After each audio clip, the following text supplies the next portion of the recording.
مساء الخير. في حلقة المرة دي كنا بنسأل إذا كنت موافق إن البنت تستقل بحياتها وشغلها وتسافر كمان علشان تتعلم، يعني تعيش في بيت مستقل بيها. أغلب اللي ردوا عليا كانوا من الستات وأغلبهم كانوا رافضين.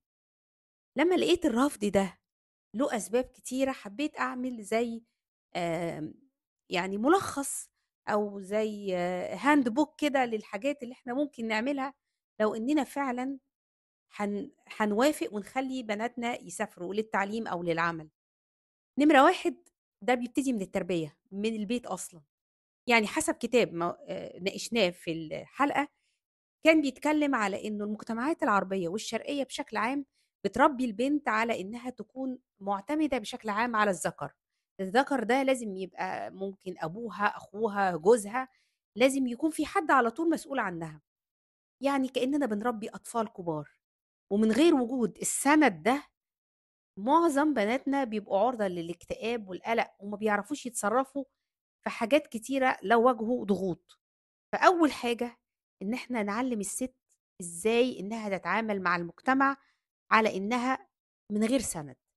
هي كلمة مُحزِنة، لكن هي دي الحقيقة. في وقت من الأوقات ممكن ما تلاقيش السَنَد ده. كمان نعلّمها إنه قُدّام ربنا الراجل زي الست بالضبط، التكليفات واحدة. في فروق إن ربنا إدّى تكليفات أكتر للراجل في المجالات اللي بتشمل الإنفاق الدفاع عن الأرض والعرض وحمل السلاح، لكن بشكل عام الحدود اتفرضت على الستات وعلى الرجالة.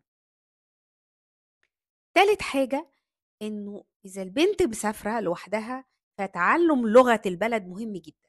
يعني حتى لو هي بتدرس مثلًا بالإنجليزي في بلد زي ألمانيا، لو هي ما اتعلّمتش لغة البلد، هتبقى دايمًا عُرضة إنها تحس إنها ما اندمجتش بشكل كامل. مش هاقول بقى عُرضة لعنصرية وضغط من النوع ده، لإنه ده غالبًا على أي حال بقينا نتعرّض له دلوقتي، بس مش هتقدر تندمج مع المجتمع وتفهم عاداته بسهولة لو ما اتعلّمتش اللغة. رابع حاجة إنها تتعلم تندمج مع تقاليد المجتمع بما لا يتعارض مع تقاليدها. يعني بلاش الأفكار إنه أول ما حد هيروح أوروبا كل اللي هيشوفه هيعلمه يشرب ويسكر ويلعب قمار.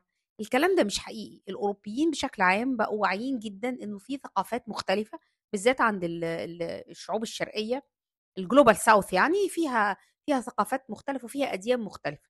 والمسيحيين ومسلمين من منطقة الجنوب عامةً عندهم تحفظات على سلوكيات الغرب، ودينهم بيمنعهم من عمل حاجات كتيرة. فمش هتلاقي إن بيتفرض عليها الحاجات دي، لكن لازم تتقبل إن المجتمعات دي بالنسبة لها الحاجات دي عادي.